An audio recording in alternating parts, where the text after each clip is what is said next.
नमस्कार दोस्तों। आप सभी को बीके सिंह का दिल से deep gratitude. Thank you, thank you, thank you, uncountable thank you उन सभी गुरुजनों को जिनसे मैंने जो कुछ भी सीखा है, और उन सभी गुरुजनों को जिनसे मैं सीख रही हूँ उनको भी, और जिन्हें कहना रह गया था उन्हें, और जो भी मेरा वीडियो अभी देखेंगे या फ्यूचर में देखेंगे उनको भी। आइए स्टार्ट करते हैं द मैजिक बुक, जिसकी प्रैक्टिस हम लोग कर रहे थे। कल बहुत इंटरनेट मेरा बुरा कनेक्शन था, नहीं चल पा रहा था, इसलिए कल की क्लास नहीं हो पाई थी। और आज हम स्टार्ट करेंगे, तो अब हम स्टार्ट करते हैं स्क्रीन शेयरिंग।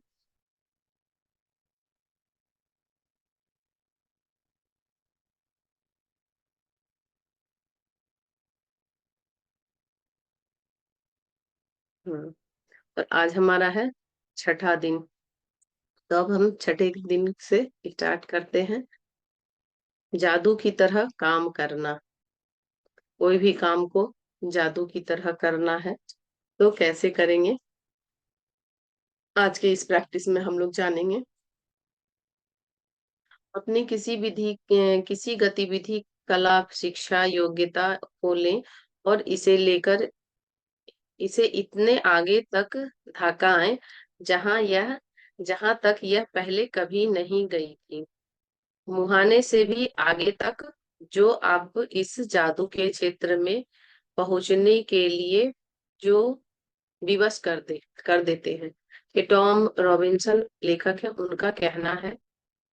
और इसी से जुड़ी हुई हमारी आज की प्रैक्टिस रहेगी। आइए रीड करते हैं। ऐसा कैसे हो सकता है कि एक व्यक्ति जो घोर गरीबी में पैदा होता है, शून्य से शुरुआत करता है और जिसके पास बहुत कम शिक्षाएं होती है, वह आगे चलकर राष्ट्रपति या मशहूर हस्ती बन जाता है, या कारोबारी सम्राट या बड़ा साम्राज्य खड़ा करके संसार के सबसे अमीर लोगों में से एक बन जाता है। और ऐसा क्यों होता है कि दो लोग एक ही करियर की शुरुआत करते हैं, लेकिन एक आगे करियर में सफलता की बुलंदियों को छू लेता है, जबकि दूसरा व्यक्ति काम कर करके निढाल हो जाता है, लेकिन जी तोड़ कोशिशों के बावजूद सफल नहीं हो पाता। सफलता यह खोई हुई कड़ी है कृतज्ञता की। क्योंकि आकर्षण के नियम के अनुसार आपको उस चीज के लिए कृतज्ञ होना पड़ता है जिसकी बदौलत सफलता आपकी ओर आकर्षित होती है। इसलिए कृतज्ञता के बगैर अस्थायी सफलता पाना असंभव है। तो अगर आप कृतज्ञता नहीं करते हैं तो आप बहुत मेहनत, बहुत प्रैक्टिस करके भी थोड़ा पीछे ही रह सकते हैं। यदि आप सफलता पाना चाहते हैं, या नौकरी या कारोबार में अवसर, प्रमोशन, धन, जबरदस्त विचार, प्रेरणा और प्रशस्ति जैसी अच्छी चीजों को बढ़ाना चाहते हैं, तो अपनी नौकरी या कारोबार के लिए कृतज्ञ होना अनिवार्य है। आप में जितनी अधिक कृतज्ञता होती है, कृतज्ञ होने के लिए आपके पास उतनी ही अधिक चीजें आ जाएंगी। और अब तक आपको यह समझ आ चुका होगा कि आप अपने जीवन में किसी चीज को बढ़ाने के लिए आपको उसके लिए कृतज्ञ होना पड़ता है। और कृतज्ञ आपके पास जो पहले से है उसके लिए भी कृतज्ञ होना होता है। जिसके पास कृतज्ञता नौकरी या कारोबार के लिए है, उसे और अधिक दिया जाएगा। जैसे कि पहले लेसन से हम लोग सुनते आ रहे हैं कि जिसके पास जो है वो, अगर हम कृतज्ञता की प्रैक्टिस करते हैं तो और दिया जाएगा, और अगर हम कृतज्ञता नहीं करते हैं तो जो भी है वो ले लिया जाएगा।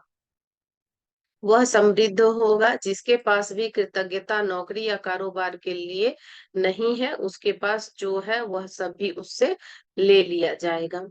जब आप अपने कारोबार के लिए कृतज्ञ होते हैं तो आप खुद से अपने काम में अधिकतम मेहनत करेंगे, और जब आप अपने काम में अधिकतम मेहनत करते हैं तो अपनी ओर आने वाले धन तथा सफलता को बढ़ा लेंगे। यदि आप अपने अपने कारोबार के लिए कृतज्ञ नहीं हैं, तो आप स्वतः ही इसमें कम मेहनत करेंगे। इस तरह जब आप कम देते हैं तो आपको भी कम मिलता है, और आपकी ओर आने वाली चीजें भी कम हो जाती हैं। अगर आप जितना ज्यादा देंगे उतना ज्यादा चीजें लौट के आएगी। फलस्वरूप आप अपने कामकाज से कभी खुश नहीं होंगे, कभी अनिवार्य से अधिक योगदान नहीं करेंगे, जिससे आपकी नौकरी या कारोबार ठहर जाएगा और अंततः इसका ह्रास होगा, जिसका अर्थ है कि आपकी नौकरी भी जा सकती है। याद रखें, जिसमें कृतज्ञता नहीं है, उसके पास वह सब कुछ ले लिया जाएगा जो उसके पास है। आप कृतज्ञता की जितनी मात्रा देते हैं, उसी अनुपात में आपको प्रतिफल मिलता है। आप अपनी कृतज्ञता की मात्रा को नियंत्रित करके खुद को मिलने वाली धनराशि की मात्रा को नियंत्रित करते हैं। आपको जो भी मिल रहा है, अगर आप कृतज्ञता के साथ करेंगे तो जो भी मात्रा है वो आपकी बढ़ती जाएगी, बढ़ती जाएगी। यदि आप किसी कारोबार के मालिक हैं, तो आपके कारोबार का मूल्य आपकी कृतज्ञता के अनुसार बढ़ेगा या घटेगा। आप अपने कारोबार, ग्राहक और कर्मचारियों के लिए जितने अधिक कृतज्ञ होते हैं, कारोबार उतना ही ज्यादा फलेगा, फूलेगा और बढ़ेगा। जब मालिक कृतज्ञ होना छोड़ देते हैं और कृतज्ञ होने के बजाय चिंता करने लगते हैं, तो कारोबार नीचे की ओर फिसलने लगता है। यदि आप अभिभावक हैं और आपका काम अपने बच्चों की परवाह करना तथा घर संभालना है, तो जीवन में इस बिंदु पर कृतज्ञ होने के लिए चीजों की तलाश करें। यह अक्सर जीवन में एक बार का अवसर होता है, और जब आप इस समय के लिए कृतज्ञ होते हैं, तो आप अधिक सहारे, अधिक मदद, अधिक सुंदर पलों को, अधिक खुशी के अनुभवों को आकर्षित करेंगे। आपको अपने काम-काज से प्रेम करना चाहिए, चाहे वह जो भी हो, और आपको अपने काम पर जाने को लेकर रोमांचित होना चाहिए।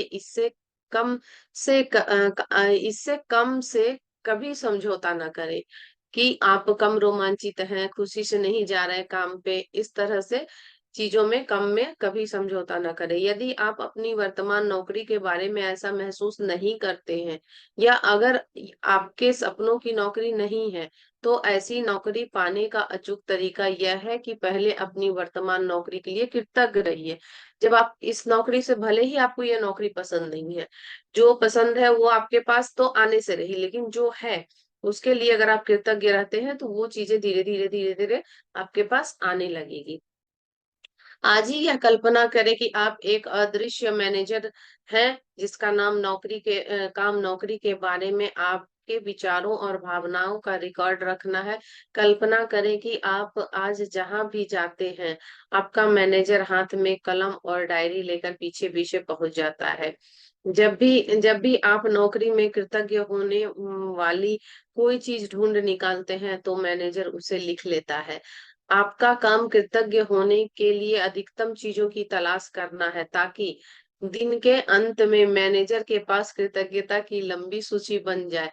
यह सूची जितनी लंबी होगी, आपका अदृश्य मैनेजर आपके धन, कामकाज, सफलता, अवसरों, आनंद और संतुष्टि में उतना ही अधिक जादू कर सकता है। अपनी नौकरी की उन सारी चीजों के बारे में सोचें जिसके लिए आप कृतज्ञ हो सकते हैं। भले अभी आप हैं या नहीं हैं, इससे कोई फर्क नहीं पड़ता, लेकिन जब आप कृतज्ञ होना शुरू करेंगे, तो आपको मनचाही नौकरी आपके मिल ही जाएगी। शुरुआत में इस तथ्य पे विचार करें कि आपके पास सचमुच एक नौकरी है। ये भी कम नहीं है, नहीं तो बहुत लोगों को तो नौकरी भी नहीं मिलती है, बेरोजगार हैं। सोचे कि कितने सारे लोग बेरोजगार हैं। देखिए, लिखा भी हुआ है, जो नौकरी पाने के लिए कुछ भी देने के लिए तैयार है। सोचे कि आप समय बचाने के लिए कितने सारे उपकरण का इस्तेमाल करते हैं, जैसे कि फोन, प्रिंटर, इंटरनेट और कंप्यूटर। उन लोगों के बारे में सोचे जिनके साथ आप काम करते हैं और जिनके साथ आपकी मित्रता है। उन लोगों के बारे में सोचे जो आपके काम को अधिक आसान बनाते हैं, जैसे रिसेप्शनिस्ट, असिस्टेंट्स, सफाई कर्मी और डिलीवरी करने वाले लोग। इस बारे में सोचे कि तनख्वाह मिलते वक्त कितना अच्छा महसूस होता है। अपने काम के प्रिय पहलू के बारे में सोचें जिन्हें करना आपको बहुत पसंद है। सैलरी मिलती है तो किसको सैलरी पसंद नहीं होती है। तो जिस समय सैलरी लेने के लिए जैसी फीलिंग रहती है, तो उसके लिए ही ढूंढें कि किस-किस चीज के लिए छोटी-सी भी तो खुशी। आप अगर जॉब कर रहे हैं, तो एक दिन भी तो बॉस आपसे अच्छे से बात किए होंगे, कुछ तो आपको वहां से अच्छा मिला ही होगा। तो उस चीज के लिए ग्रेटिट्यूड शो करें, कृतज्ञता शो करें। कंप्लेनिंग नेचर को कुल मिला के कहते हैं कि कम कीजिए, जैसे भी हालत में है कृतज्ञता को बढ़ाते जाइए, तो आपको आपके मन की चीजें भी वापस मिलने लगेगी जो आपको चाहिए। जब भी आप कृतज्ञ होने के लिए कोई चीज खोजें कि कैसे खोजना है, तो हर बार अपने अदृश्य मैनेजर को लिखने के लिए विवश करते हुए यह कहें, मैं, उसके बाद डैश, किसके लिए बहुत कृतज्ञ हूँ। मैं अपनी सैलरी के लिए बहुत कृतज्ञ हूँ। मैं, मेरे बॉस ने 2 दिन मुझसे बात बहुत अच्छे से की थी, मेरा कहना मान लिया था, इसके लिए बहुत कृतज्ञ हूँ। इस तरह से भी आप लिख सकते हैं। मैं यहाँ की फ्रेंडशिप के लिए, मेरे फ्रेंड्स यहाँ पे बहुत अच्छे अच्छे हैं, भले ये नौकरी मुझे पसंद नहीं है, लेकिन मैं इसके लिए कृतज्ञ हूँ। आपका मैनेजर आपको जितनी गहराई से कृतज्ञता महसूस करते देखता है, वह आपके कामकाज में उतनी ही जल्दी जादू करने के लिए प्रेरित होगा और आपके जीवन में अधिक जादू प्रकट हो जाएगा। वैसे यह संभव है कि आप एक दिन में अपने कामकाज के लिए इतनी सारी कृतज्ञता महसूस कर लें कि परिस्थितियां तुरंत बेहतर नजर आने लगे। याद रहे, खुशकिस्मती के अवसर संयोग से नहीं मिलते, वे सिर्फ जादुई शक्ति के कार्य हैं। आप इतना ज्यादा कृतज्ञता लिख दीजिए, इतना ज्यादा कृतज्ञता लिख दीजिए कि 2 दिन में ही आपको रिजल्ट मिलने लगे, आपको अपने मन की जॉब मिल जाए, या जो भी जॉब से जुड़ी वहां पे जो आपको परेशानियां फेस करनी पड़ रही है, वो परेशानी आपको फेस ना करनी पड़े। यदि यह जादू की तरह काम करेगा, अभ्यास किसी वीकेंड पर या उस दिन पड़ता हो जब आप नौकरी पर नहीं जाते हैं, तो अगले दिन के अभ्यास पर जाएं और फिर जिस दिन आप दोबारा नौकरी पर जाएं, उस दिन इस अभ्यास पर लौटें। ये था रीडिंग। और अब कैसे हमको इसका आज का अभ्यास करना है रात को। जादू किस तरह जादू किस तरह का काम करना। जादुई अभ्यास करना है हम लोगों को, जैसे रोज हर दिन करते आ रहे हैं हम लोग। रात को 10 नियामतें लिखनी है, सूची बनानी है, और 1 से 3 कदम तक दोहराएं, लिखे कि आप क्यों कृतज्ञ हैं, फिर उसको पढ़ें। और नियामत को जो भी लिखना है, कृतज्ञता जो भी नियामत बातें कह सकते हैं, इस यहाँ पे नियामत लिखा है, अगर आपको समझ में नहीं आ रहा तो आपको लिखना है, और 3 बार धन्यवाद धन्यवाद धन्यवाद कहना है हर एक चीज लिखने के बाद। आज आप ऑफिस में काम करते समय यह कल्पना करें कि एक अदृश्य मैनेजर आपका पीछा कर रहा है, और जब भी आप कृतज्ञता के लिए कोई चीज खोजते हैं, तो वह उसे लिख रहा है। तो ज्यादा से ज्यादा उससे लिखवाइए, काम लीजिए। आज आपका काम अपनी नौकरी में ज्यादा से ज्यादा चीजों की तलाश करना है जिसके लिए आप कृतज्ञता महसूस कर सकते हैं। जैसे आपका मैनेजर लिख रहा है आपके काम को, उसके लिए, लैपटॉप के लिए, मोबाइल के लिए, चेयर के लिए, एसी ऑफिस के लिए, हर एक चीज के लिए आप कृतज्ञता व्यक्त कर सकते हैं, और लिखने के लिए मैनेजर को कह सकते हैं अपने। जब भी आप कृतज्ञ होने के लिए कोई चीज खोजें, तो यह कहकर अपने मैनेजर से उसे लिखवा लें, मैं क्या के लिए बहुत कृतज्ञ हूँ। मैं किस चीज के लिए यहाँ कृतज्ञ हूँ, तो मैं यहाँ पे एसी ऑफिस में वर्क करता हूँ, इसके लिए बहुत ही ज्यादा कृतज्ञ हूँ। आप ये भी लिख सकते हैं।